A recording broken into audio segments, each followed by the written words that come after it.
Thank you. Okay, so we're going to start with Wendy Cooper.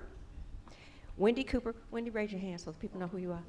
All right, Wendy Cooper is a transgendered woman of color who is a native of New Orleans, Louisiana. She has her Bachelor's of Science degree. She received that in 2011, Louisiana's Crime Against Nature statute. That same year, the mayor's director of Human Rights and Equity appointed her as the chair of the New Orleans LGBTQ plus.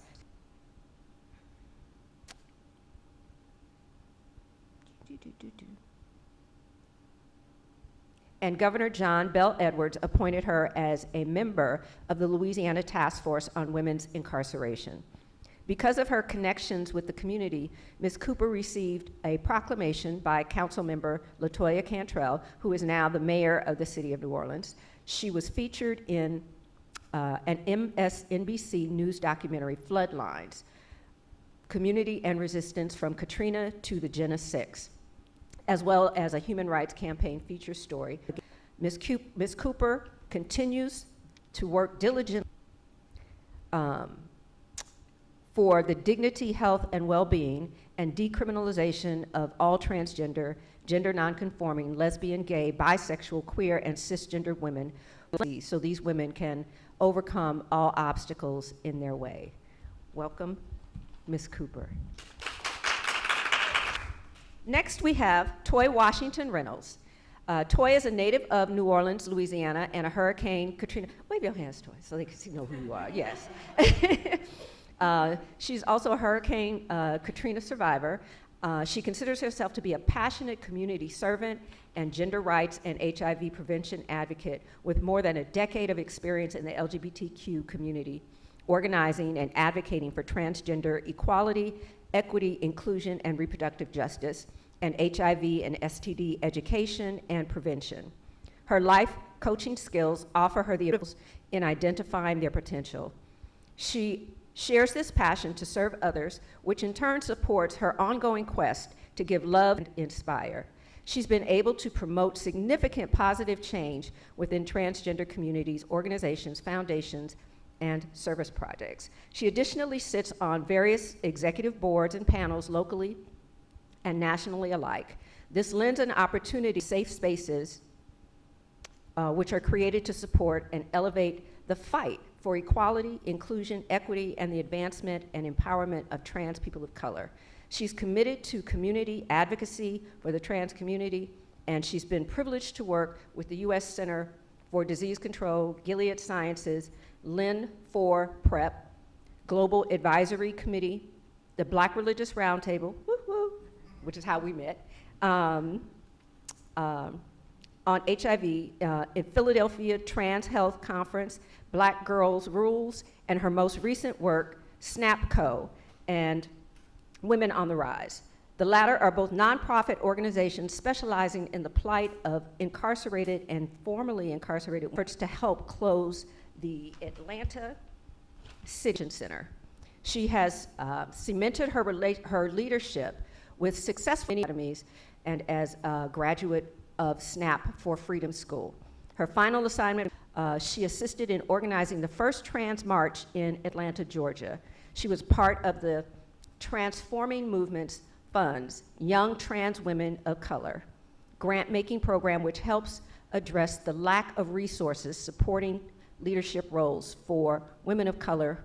Toy was recently selected to be part of the first leadership masterclass sponsored by AIDS United and the Transgender Strategy Center.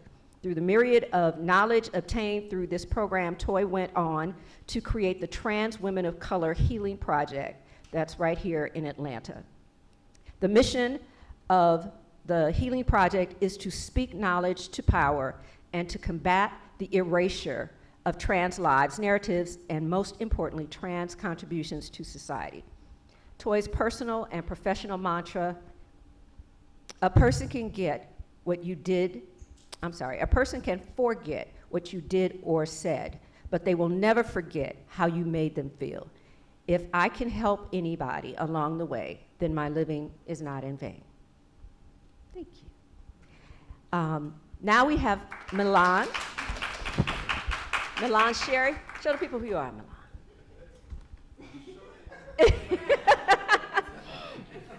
So Milan Nicole Sherry is a Black and indigenous transgender woman, organizer, wife, and mother from New Orleans. In 2009, she became a youth organizer and was a founding member of Breakout,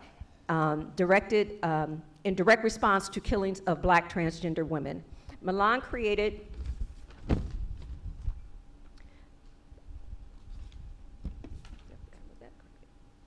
Black Trans Lives Matter, a campaign that became a national movement. She additionally organized the first New Orleans Trans March and organized New Orleans Trans March of Resilience. Milan has also helped the Department of Justice reduce racial and gender profiling by the New Orleans Police Department and has contributed to a Human Rights Watch report linking discriminatory policing to HIV transmission.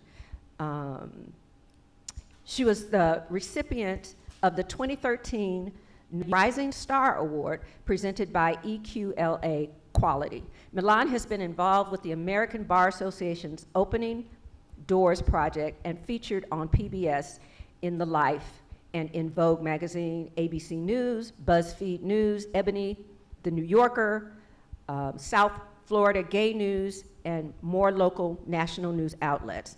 Her activism is also featured in Cannes Can't Stand, a New Yorker documentary directed by Matt Nadel and Megan Plotka. Hope I said that right. Milan served as the co-coordinator and outreach specialist at the Trans Equity Project in Philadelphia, and now is a national board member of Positively Trans, and the founder and director of community support and outreach of House of Tulip. And of course, which we just saw the film, House of Tulip is an organization centered around providing housing, social services, and community spaces for transgender and gender non-conforming folks living in New Orleans. And last but not least, we have the film's director, Sydney Tucker. Sydney Tucker is an Emmy-nominated journalist and documentary director currently based in New York.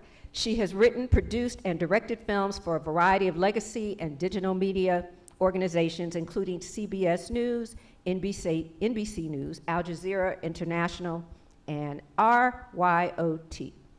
Her latest projects include 2 feature-length films for the New York Times Presents Hulu FX documentary series, and a short film, Rebirth. Her work has been screened in several festivals, including SXSW, New Orleans Film Festival, Indie Memphis Film Festival, and Idlewild Film Festival. So can we give a round of applause for all of our panelists? So first of all, I want to ask you guys, how are you today? Yeah, I'm late. Today I left New Orleans around 11 something, and I got to the city of Atlanta around 3. Then I had to wait because they had our baggage all mixed up, and so I got to my hotel about 5 o'clock, and then Milan and Toya called me, and I was like, wait, what? So it's like I'm just all over the place right now. So, yeah. But you're here, yeah. Yeah. Wash. What about the rest of you? I'm full. I'm where I need to be, most importantly.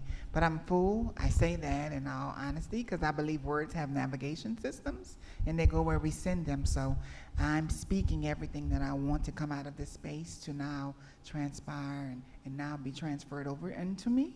So I'm saying full because I'm sitting on a panel with family and brilliance. So yeah, I'm full. I'm full.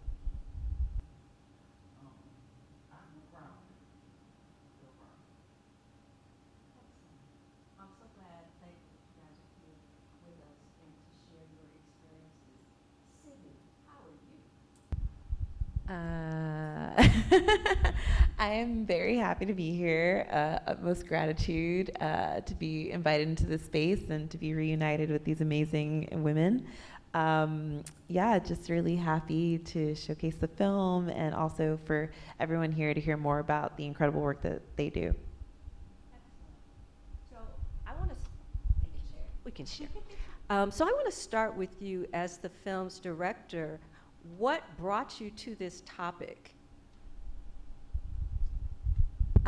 So basically, like at the time that I stumbled across, or not even stumbled across, that I kind of fell down the rabbit hole of like in-depth research and kind of really going down the line of Black trans women issues around the community and also trans rights and the homicides that were happening. I was working at Al Jazeera as a journalist and documentary director, producer. And one of my colleagues actually made a short film about Malaysia Booker's passing.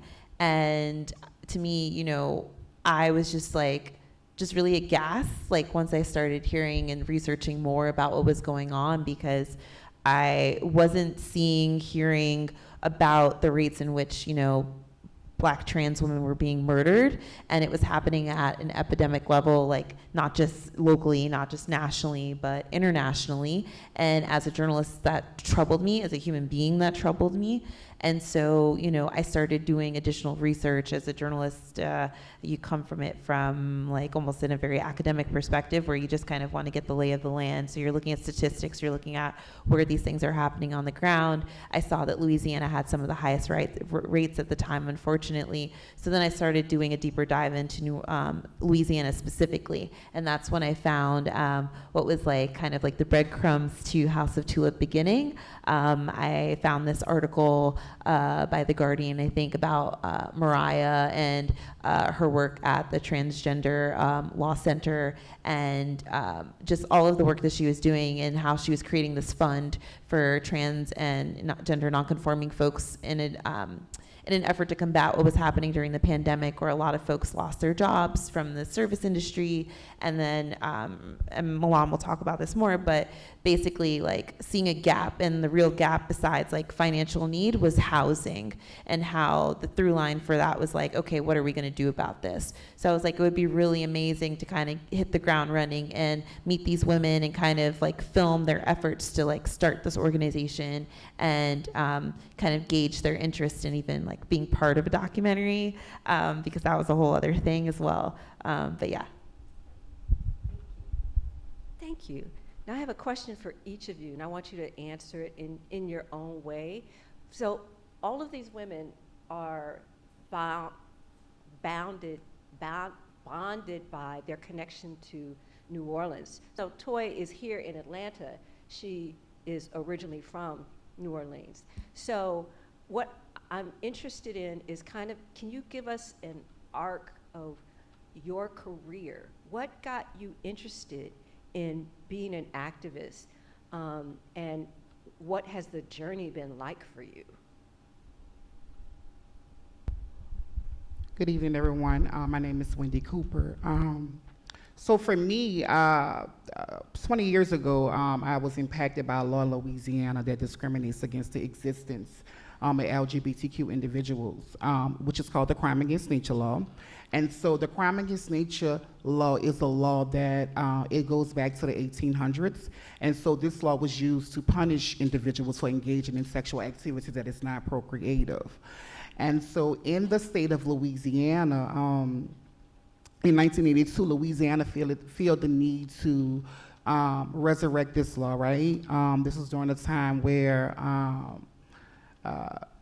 the HIV epidemic, AIDS epidemic began or whatever. So they was trying to find ways to be able to incarcerate folks in the LGBTQ community, making statements like, that disease is a plague from God and all these different things. So they were just trying to find ways to be able to erase this particular community. And so up into the 90s or whatever, Louisiana felt the need to add more penalties to the crime against nature law. If you was convicted of the crime against nature statute in Louisiana, then you was required to register as a sex offender. And so me, myself, I was an individual who was impacted by Louisiana crime against nature law. And although I wasn't engaging in sex work because of this, this was the cause of me to be criminalized and be impacted by the legal system, which is in Louisiana.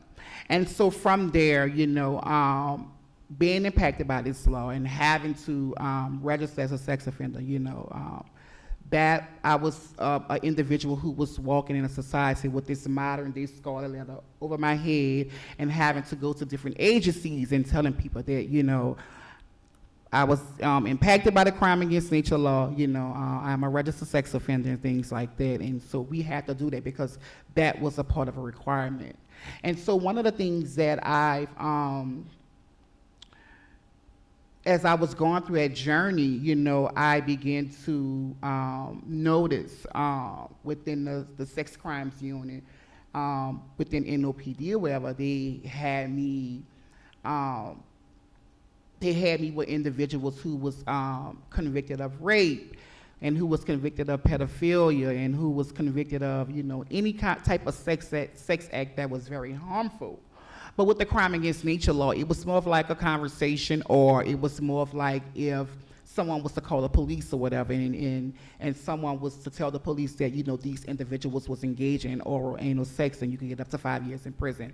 And so for me, it kind of like bothered me because I'm like, I'm not any of these individuals. I've never engaged in pedophilia. I've never raped anyone. I never molested anyone or whatever. And that used to bother me a lot. And so, and one of the things that I needed to do is I needed to kind of like find my way and kind of like rehab. I'm gonna use the term rehabilitate myself to show, this legal system that is unjustly punishing people or whatever, like I am not this individual, right? And so I began to start getting involved in different things or whatever. I had an interview with Jordan Flattery, and he was inquiring about, asking me questions about the crime against nature law and how I was impacted by it, whatever. And I began to explain to him, like what happened or whatever. And that's how I was able to get into the book. And from there, I began to be involved with an organization that is in New Orleans, which is called Women with a Vision, right? And so, I was a part of the No Justice Project, and I began to tell my story there, And so one of the things that I've learned in my journey is that, a lot of people who was these 800 people who was convicted of the crime against nature law, they was afraid to, speak out loud and things like that. And so Milan, was on television or whatever, and she also was a part of the No Justice Project. And this young girl, who I know, who grew up under me, she was very voiceful, and so, and so I could relate, because when we was coming up, we was just like very receptive to whatever punishment that we get. So we was like, don't worry about it, just move on. And that's how it was. But this young girl, Milan, she was on television. And I'm just looking at her talk, and I'm like, I have to do something, And so that's when I got involved with the No Justice Project, and I began to, speak out loud. And, although, I was able to help so many people get off the sex offender registry, for me, it still wasn't a complete victory because I have the crime against nature on my record, and that law, I know I'm talking too much, but that law itself kind of like impacted me so much. I went to school, I obtained 2 degrees, and as a woman of trans experience who's 44 years old, I've never had the opportunity to be able to utilize these degrees because I was impacted by the system. I don't have any experience if I was to apply for a job at a university, or the library, or anything. I don't have that experience because that law itself impacted me. So that would cause me to like kind of be more vocal on kind of like, get a part of this advocacy work. Toy, what were the origins of your work? How did you become an activist? I don't think I became that. I think I just existed, right? I've always been that person that was outgoing and outspoken, and always wanted to be a provider and a nurturer for others. I believe that this vehicle called advocacy helped me to expand the trajectory of what that work looks like. I've been a part of the subculture within the LGBTQIA plus community for over 30 years. Yeah, so I'm 43 now. I started my transitional journey at the age of 13. Yeah, New Orleans is one of those places where, 13 years old, I had my first experience in alternative club. And that moment changed my life. And unfortunately, I was able to be protected and covered, and I immediately, even though I was rejected by my biological family, I was welcomed into an alternative family that changed my life. I received my first idea of what a possibility model could look like for what a family unit could be, a non-traditional family unit. And I saw that thing kept me and protected me. And because of that, those elders, those trans elders and those transcestors saw something in me that I didn't see in myself. They poured into me. They made me see a woman that I didn't see in that moment, and they urged and pushed me. You're beautiful, you're smart, you're intelligent. Why don't you do this? Why don't you do that? I didn't see any of those things, but I was receptive to what they were saying. And because of me being receptive, and I always say you never know where a yes takes you, but I got involved in pageantry, and pageantry started to make other people notice things about me that I didn't notice about myself, and beauty became my outlet and my way of expressing myself. So from pageantry, it went into ballroom, and I started to now be a part of the ballroom community, and I started to see that there is there's over 100,000 youth and individuals like myself that have not had the experience of experiencing true love and what true family look like. Still to this day, we have conversations around, is even more of a topic now, what does queer family units look like now? Now that we have all of the attacks against anti-trans laws and anti-trans ban and the reversal of Roe versus Wade, we're having conversations around reproductive justice and reproductive health. And in that moment, I didn't realize how all of those intersections, we're talking about intersections, right? All of those intersections that I navigated through as a trans youth, all of those things now shows up into the work that I do. I'm just blessed that I was able to have a community that poured into me. And because I was able to see that, I was able to be that for others that did not have that possibility model. I became a mother, a nurturer, a friend to others. Milan is one of my alternative kids, right? Milan, I met Milan in Philadelphia, and she was everything Wendy said and more. I fell in love with her immediately. She had this fire, she had this light, and she had this desire to she wasn't taking no for an answer. And in that moment, I saw that we are whatever we say we are. You control what happens with you with your thoughts. And in her mind, she felt as though she could change everything in that room. And whether she believed that she couldn't or not, that's how she navigated in those spaces. And I saw in that moment that if you're able to provide tools, if you're able to provide the proper resources, that you're able to change not just how people feel, but their position. And once you change your position, you change their outlook, and then I believe that they'll strive to want to see more of that. So my advocacy was birthed out of me having a family unit, and it was cultivated and developed because I wanted to provide that for others that didn't have it. And that work has led me to now traveling all over and being a mother and a leader and that possibility model for other women. So my advocacy was birthed out of that and has allowed me to be who I am now and share spaces like this with my family and friends. And this is a full circle moment We have known each other for years. Wendy has been my sister. We started our transitional journey together. And we never knew where it was going to take us. But it shows you that trans communities, that family is essential to us. Regardless of what society say, they can take all of the services away from us. They can take all of the HRT therapy, all of those things they can try to take, but we're going to find a way to exist because we are a possibility model for the world to see that it's not black and white. It's whatever color you want it to be. And we defy that every day we show up and exist, and that's why I fight to be an advocate. That's why I fight to pour into the youth, and I fight to pour into anyone that has a vision outside of themselves that want to empower and help anyone else. Milan, what got you started on your journey?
get a lot of accolades by the work I've done. I've done a lot of major things, and I'm proud of the work that I've been able to do just the 31 years of my life.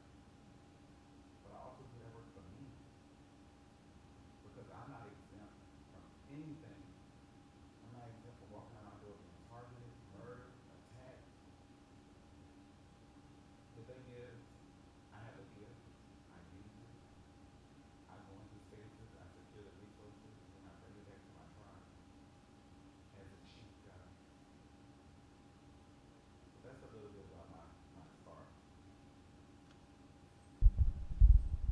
Thank you all for sharing your stories so much. I have a question for each of you. Having been the director, living this work, doing this work, I've heard several of you mention having tools, having resources. And when we think about what this evening is about, intersectionality in the American South. So the intersections of being Black, being trans, being in the South. What are some of the greatest challenges you think trans women face? And what are some of the greatest tools and resources you think that they could use?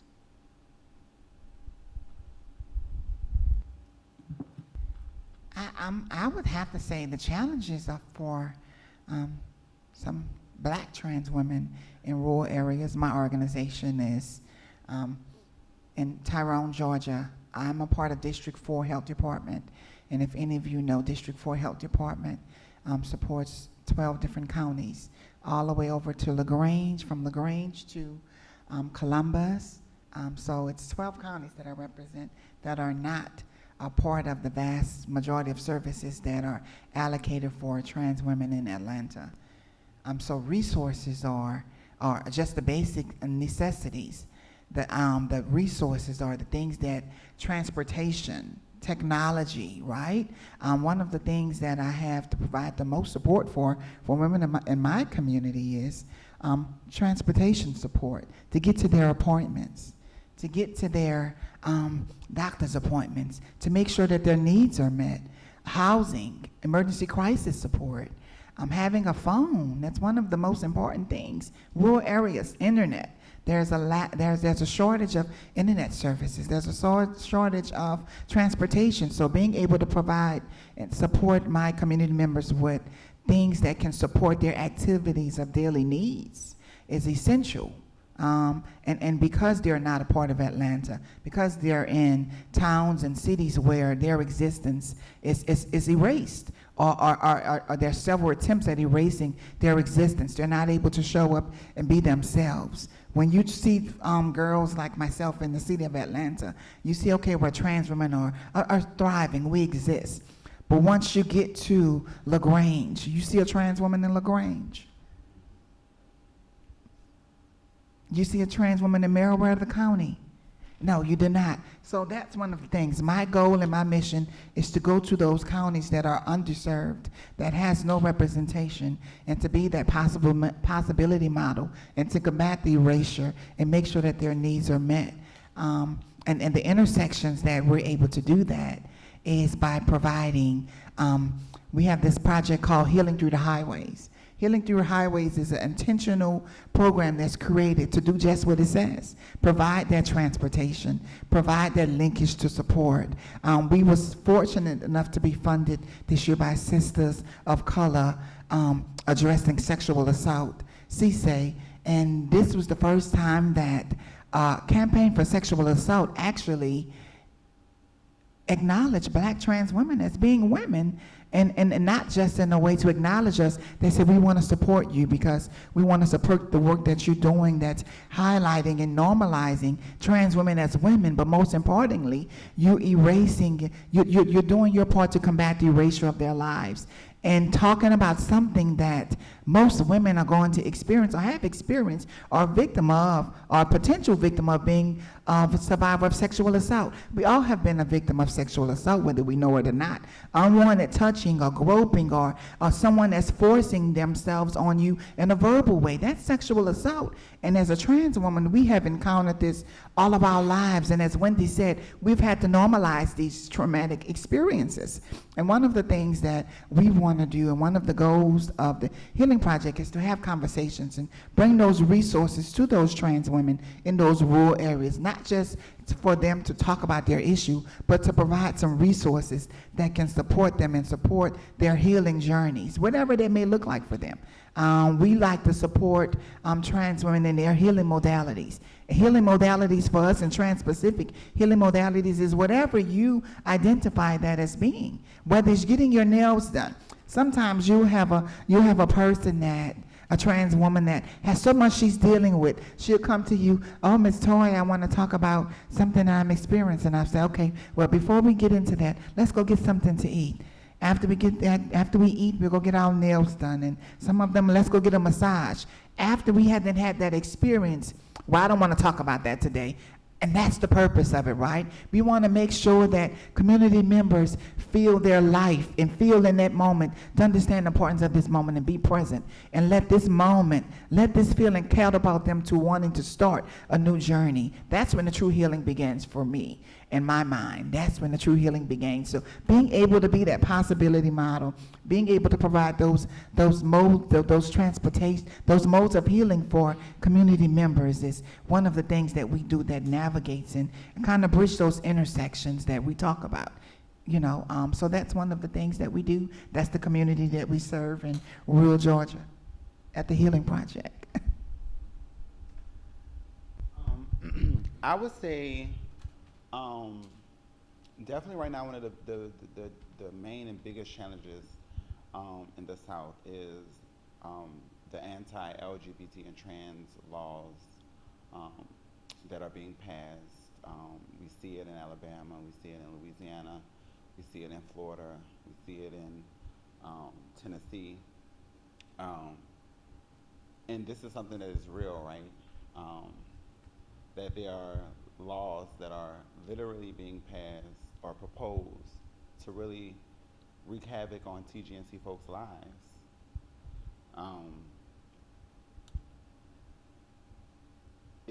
It's disgusting to see in this day and time that the hatred is just so blatant. And it has a lot of people in some really weird spaces. Mentally, emotionally, but I try to, at least when I come into spaces and we talk about like these legislations, and as fucked up as they are, and some of them will pass as we see, I try to reassure our community that we'll be okay. We've always been okay. The thing is, trans folks in the South really can't miss things we never had. That's the reality, and that's why people be like, well, why are the folks not in the uproar? I mean, we can't miss something we never had. And it's always been an underground railroad of resources, mainly that Black and brown trans women have created. They have always kept us safe. And we're always gonna keep each other safe. So, although folks are in a panic around HRT and what does that look like for young trans folks. And that's the biggest concern, right? Our trans babies. But I must say, we need more Marcias in this. I mean, not Marcias, Harriets in this movement. We need more Harriets in this movement. I don't know what happened. I don't know where we went lost. But we need to bring back the Harriets of the movement. And if y'all understood the role of Harriet Tubman, y'all will understand how important of a role she played. I don't want to go too deep, child. But yeah, Wendy. That was wonderful. I've been given the signal that time for Q&A. So Dr. Burnett Bailey, you have to keep Already? us honest because I don't have any way to keep track of time. So Q&A. let's open it up to the audience. Do any of the audience members have any questions that you want to ask to our panelists?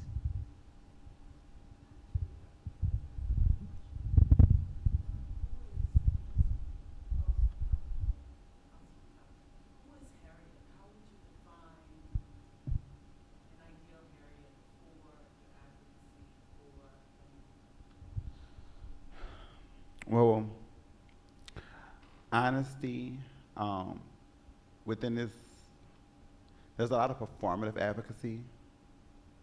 There's a lot of performative outrage. There's a lot of performative things. What I mean by Harriet is that we're all trying to move towards liberation and freedom, right? And we also know that when we talk about these systems of oppression, right, they're quick to ask a lot of us, what tools or what can we do to dismantle these systems, right? I'm going to tell you, one, there's no such thing as dismantling the system. One, we're not responsible for dismantling a system that we didn't create. The systems are created and are thriving, are working just fine for those that it was meant for. While folks are busy trying to tear down and is given bulletproof, got nothing to lose, fire away, you're going to do that all day. The reality is, instead of focusing on that, we need to be focusing on building our own, as we have done before. We forget about Black Wall Street, right? We forget that we had this before.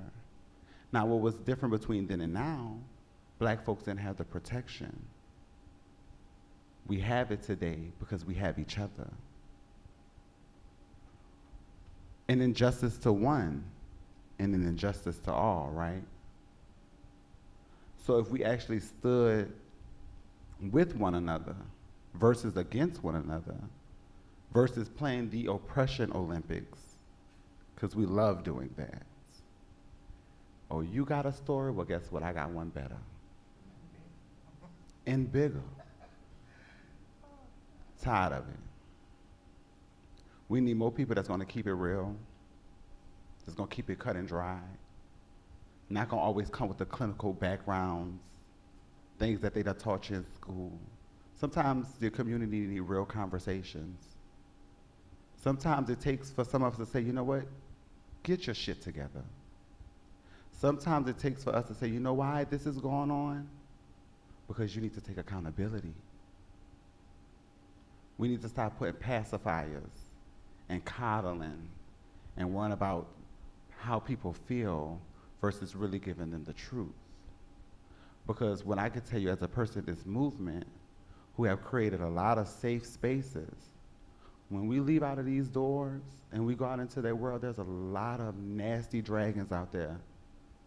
As Black trans women, when we leave out our door, we have to put on armor that many folks don't have to. There are many things that are sent to destroy and kill us daily. So when we make it back home to our families and our loved ones, that is an act of revolutionary and revolution within itself. So me, I think that's my title of my memoir. My first memoir was going to be Call Me Harriet. Because the reality is, I'm for my people, but I also know my people could be the detriment of what we got going on. So until we're able to have the real conversations, and meaning leaving the kids at home and bringing the adults to the table so we can really unpack and dive deep, you know, we're going to always kind of be in this merry-go-round of oppression Olympics.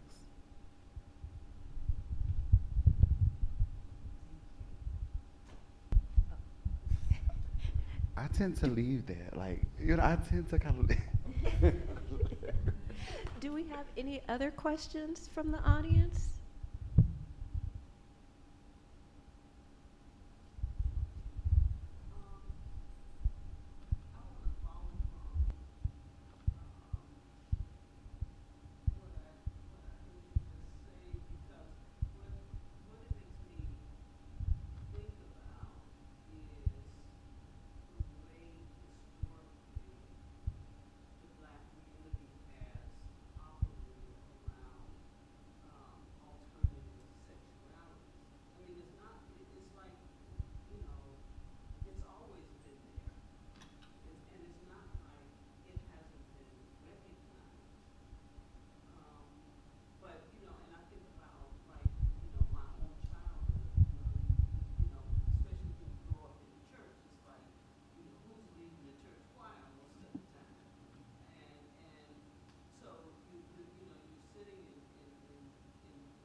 Okay, so first of all, you're correct, right? Hurt people hurt people. It's a power dynamic. There's a saying that the white man is the most powerful person, right? Under the white man is the black man, and under the black man is the black woman, and after that you have the black trans woman. So I believe that every person that's hurt, every person has lost something, we have to go back and get that thing that was taken from us.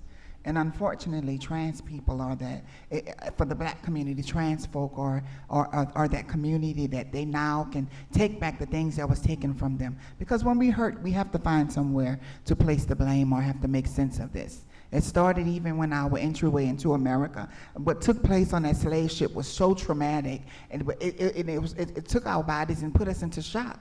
We didn't know what happened. You know, that's when that self-loathing came in. That's when that self-resenting came in, because it was strategic in all of its work. They took the light-skins and separated them from that, and what it started to do now, play mind games. As a dark-skinned trans woman, I'm seeing how this light-skinned trans woman is treated, and I'm now starting to hate myself. If I was light-skinned, I wouldn't be treated this way. And you see this thinner woman, this thinner trans woman, or this thinner cisgender woman that looks like a European woman, and he's strategically treating her different than he's treating me as a darkened African American, as a darkened African woman, and I'm seeing how he's treating her different, and I'm saying to myself, as this beautiful dark African woman, oh my God, if I was more light-skinned, they wouldn't treat me that way, right? So the system is strategically designed to do that. We're gonna always be victim to something if we don't understand our own work. And we talk about that spiritual piece, where spirits live in human experience. Spirit has no gender, right? So when we talk about that scripture, and we talk about this Bible, the universe, and God speaks to us in a spiritual tongue, God speaks of us in spirit. Gender is fluid throughout the Bible, but gender is male is describing female and male. But most importantly, God speaks to us as spirits. We're spirits live in human experience. Spirit has no gender, right? Who I am and what I do is two different things. I'm a spirit living a human experience. With that, I'm a healer. I'm a mother. I'm a nurturer. I'm a provider. But most importantly, my spirit is who I am, and it's connected to my purpose. Who I am and what I do is two different things. And I think we mess up when we connect people to what they do. What they do is you're a trans woman. That's what you are. You're a cisgender woman. You're a mother. That's what you do. But who you are is your purpose, what you're put here to do. And I think a lot of times we're not able to heal because society does not let us forget that you once was a sex worker, that you once was married, or you once was an idolater. That's what you did. That's not who you are. And I think we have to redefine what that is, who we are and what we do, and how important that is. Who we are and what we do are two different things. And I think it's very important at this time that we allow people to self-identify. And if we allow people to self-identify, we wouldn't be having all of the things and all of the chaos that we're doing now, because everybody wants to be seen. Milan said it earlier, we all want to be visible. Representation matters, visibility is important. But if I'm not being seen for the good that I'm doing, I'm going to be seen, I'm going to do some bad stuff, and then I'm going to be all over the internet. Then I'll go viral. But we have to make sure that we affirm each other. I believe affirmation heals the nation. And affirmation is the thing that's needed. We have to affirm each other. As Milan mentioned, we are family, we are a unit. Trans folk have figured it out already. While cisgender folk and the rest of the world are trying to understand, we've already figured it out. The stuff that y'all threw away, we made magic. We are fabulous. Of course we are. We didn't want to have to wear all this makeup and this hair. We wanted to, if we could be wash face every day and exist, we would. But we did that to create flaws, cover flaws. And even in our flaws, we created something fabulous, and the world is capitalizing off of it. And you said something earlier about the choir master, right?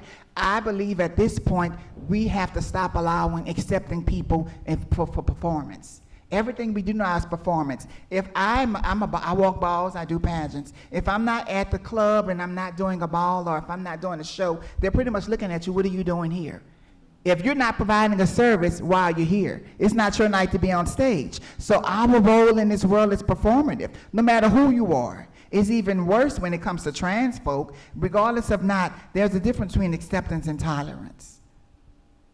You have to understand, are you being accepted or are you being tolerated? Are you being accepted because you're able to provide a gift? Are you being accepted because they love you? Are they tolerating you because they love the fabulous gift that you bring or the beautiful voice that you're able to lead the choir with?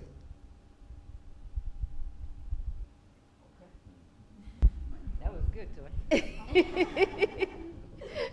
Do we have any other questions from the audience? Dr. Bailey. In the film, we saw some evidence or some examples of some of the programming that House of Tulip provides, but not a lot of really details about it. So could you all expound on, Lauren and Wendy, what are some of the services and programming that is provided within the House of Tulip?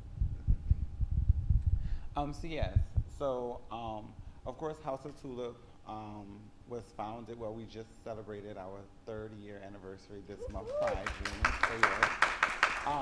In 2020, in the middle of a pandemic, when everyone was really kind of forced to stay in place, of course, many trans and gender non-conforming, non-binary individuals didn't have the luxury to do that, especially in New Orleans, being that one, New Orleans was to blame. Let's not forget. In the very beginning of the pandemic, Mardi Gras. It was Mardi Gras, right? Let's not forget the super spread Mardi Gras. We will take that. Okay, but y'all bought it, so. But anywho, being New Orleans, being a hospitality city, knowing that many of our community members thrive in hospitality, whether they working in the French quarters as servers, bartenders, entertainers, other work, they were impacted. And so we were able to raise a lot of funds that brought us to creating the wonderful organization, House of Tulip, that y'all were able to see on film. But what we do is we provide zero barrier housing to transgender, non-conforming, and non-binary individuals in the state of Louisiana, although our home base is New Orleans. So if you live in Shreveport, Opelousas, Lafayette, Houma,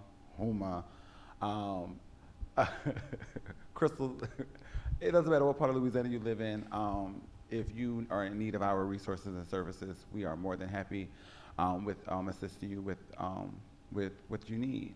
Outside of that, we do have a stabilization center that is open from 9 a.m. to 12 a.m. Monday through Friday that provides 3 meals a day, as far as also hygiene, clothing, gender-affirming clothing, showers, and we also have emergency beds downstairs for folks to utilize. Outside of that, we have a social worker that plugs folks into care, whether it be mental health services, whether it be folks who are trying to navigate their sobriety, whether it be folks trying to get plugged into HRT or just gender-affirming care.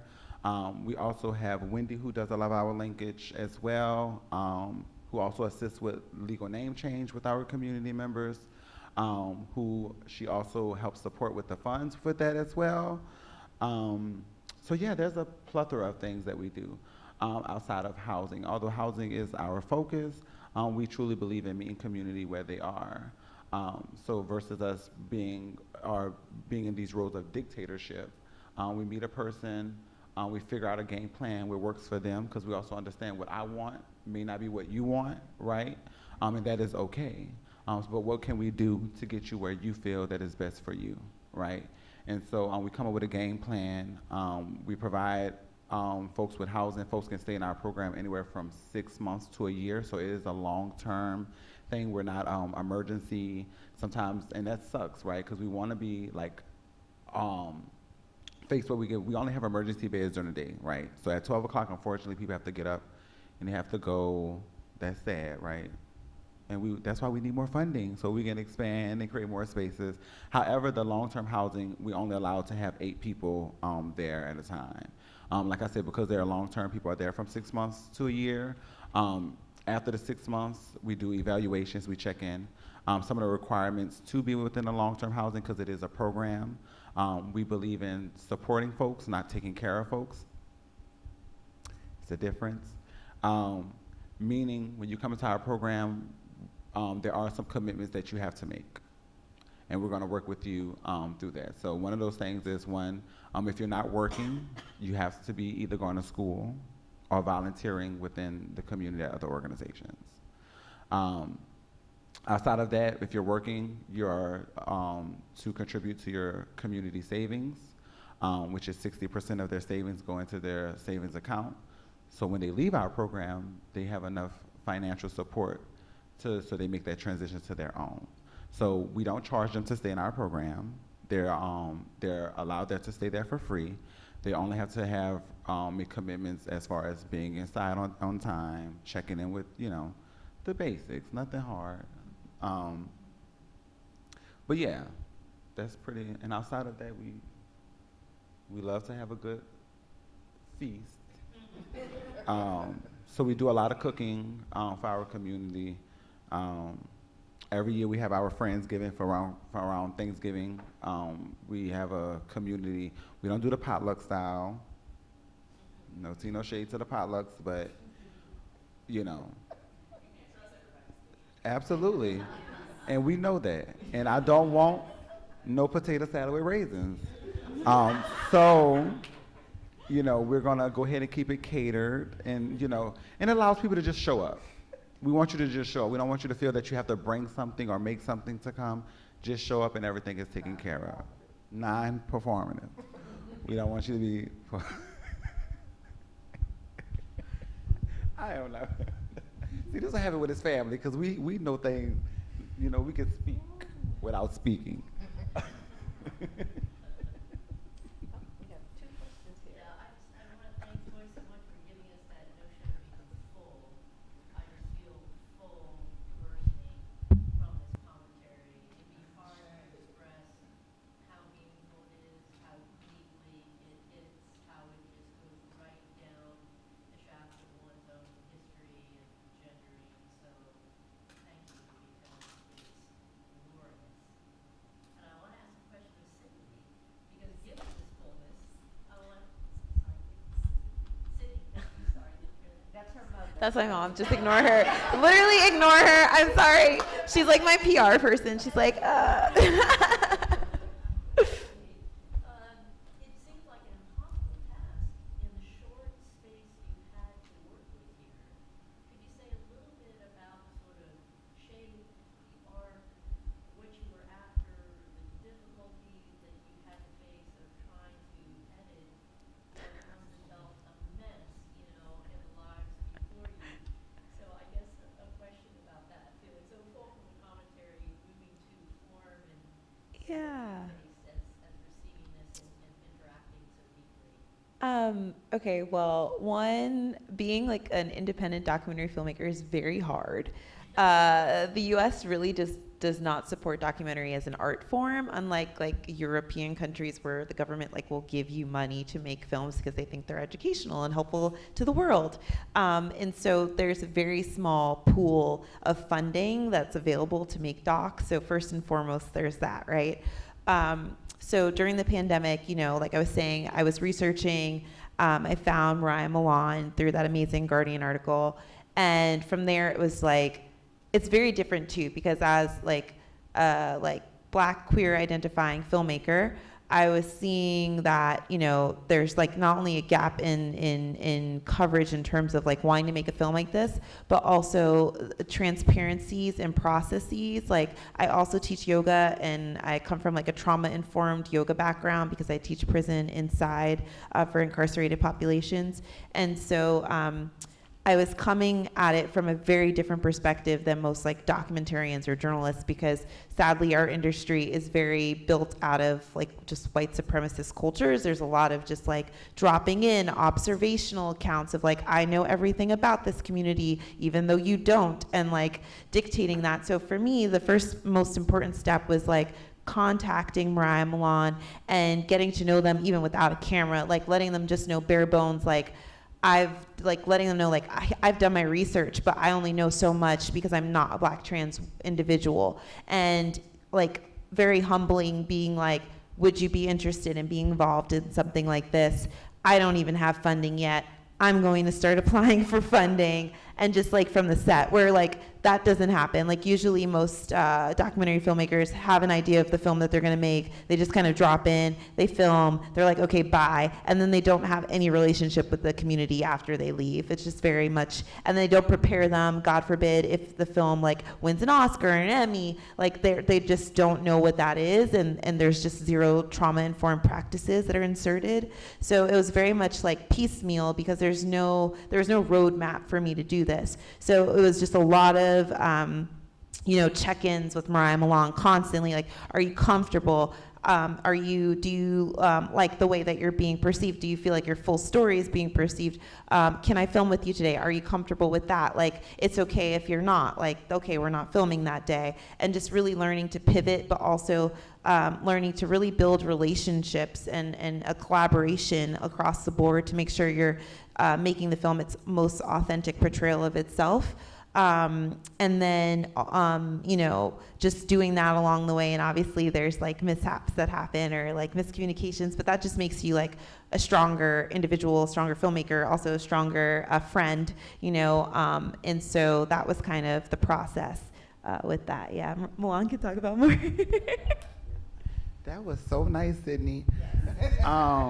Yes, like Sydney said, I mean, overall, Sydney did an amazing job, as y'all can see.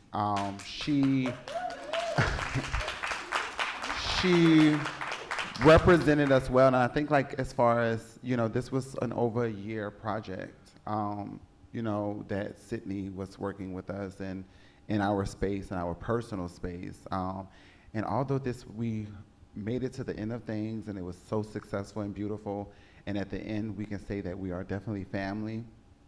The thing was, it wasn't that easy in the very beginning, because Sydney is a person who we don't know, right? And as Black and brown trans women specifically, I know as myself how many times my story has been taken outside and has been capitalized off of, right? And so I had to learn that my visibility alone is very sacred as well. And I need to also protect who is how it's being portrayed and who is also telling. So that's why I never was quick to really jump to interviews and people. I was never running to the camera, because I also know how a lot of journalists are,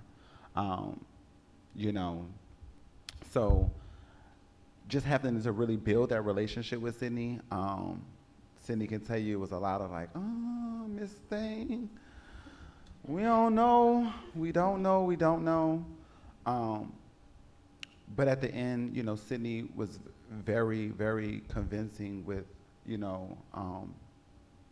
what she promised to deliver, which was, I'm not here to tell y'all's story, but more so help y'all tell y'all's story, what y'all want in it.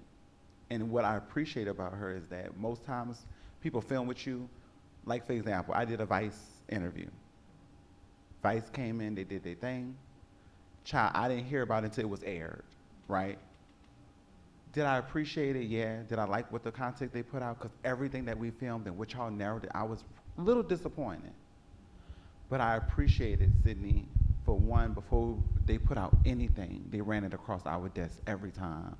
Does this look good? Do I need to take this out? Do y'all feel comfortable with this? I know that y'all was really vulnerable in this moment. Is it okay if we put this in? If not, it's fine. And so just for that made us feel like, we can trust her in a sense, to tell our story correctly and not what she wanted to depict. Because we also know at the end of the day, this is Sydney's project, right? And Sydney can go off and Sydney can make a lot off of this. But the reality is, throughout the whole process, Sydney has kept us informed. Sydney has kept us in the loop of things, like, hey, this is what's going on. This is what we're being featured at. Hey, this is why I submitted it at. Hey, this is, if y'all can come, great, please. We can find out how we can get y'all to X, Y, and Z. Sydney has been so transparent from the very beginning with us. And so, yeah, she should feel real lucky and special.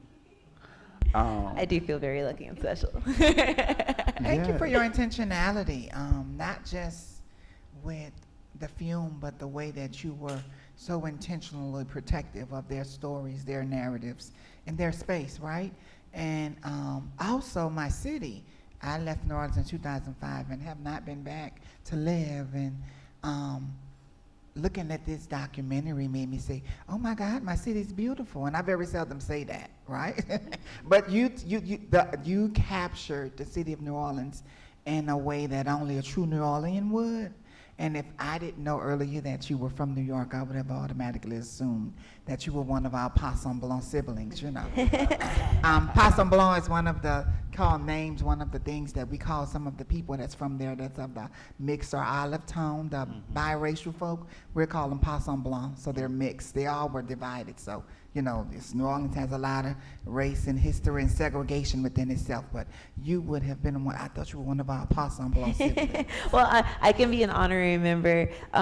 It's funny you say that though, because talking about like foundationally making the film too, like talking about that intentionality, I knew from the onset, like a lot of people, again, making docs, they bring in other like DPs or directors of photography, like cinematographers from other states or even internationally, because they want it to look like a certain way. And for me, I was like, I really want a local New Orleans crew. Like, I don't want this to look like a stereotypical New Orleans film. Like, I don't want the same like footage of the French Quarter. Like, I want it to look like, you know, you're from here and this is what you see. So I made sure that like everyone across the like board was also queer, that like film, that was like bare bones minimum. And then also, I had like a care support person. It was interesting how, talking about performative things, like how during the pandemic, I saw how our industry reacted to certain things. So all of a sudden during the pandemic, we had this like, what do they call it? Like a COVID response coordinator position, like all of a sudden popped up on sets. And I was like, okay, like, well, in the same vein that we can have this like COVID coordinator, like we should be able to have like a trauma support person on set if you're dealing with populations that have been through trauma. So I initially, like I asked Mariah Milan, hey, is there someone that works like either within House of Tulip or with the community that I can kind of tap to be like, hey, we'd love to offer this as a resource to people, like both like participants that are in the film, but also the crew members, because there's a lot of trauma being shared and a lot of just like vulnerability being shared. And I wanted people to feel like they could speak about these things and also have like a safety net of sorts to handle it after divulging that with us. So yeah, and then my New Yorker butt like had never really driven before. Like I have my license because I went to Spelman here in Atlanta, but I was like an old for getting my license. Like I didn't get it in diapers like everyone else in the South. Like I got it like 20 something.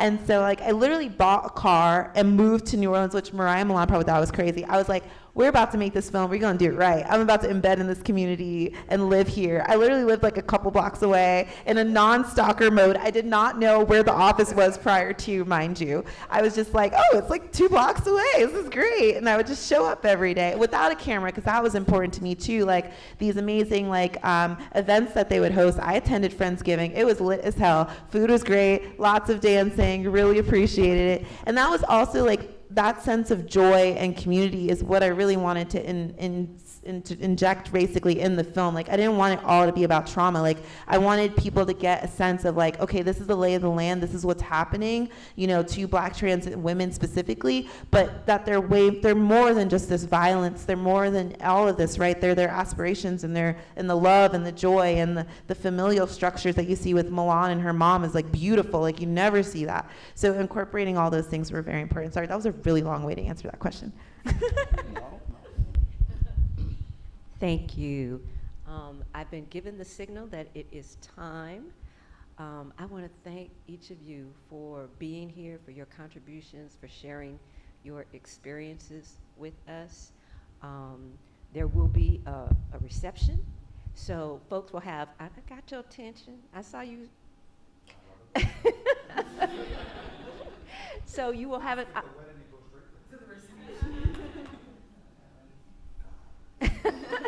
So you will have an opportunity to speak with our panelists during the reception. So again, thank you for coming, and thank you for coming.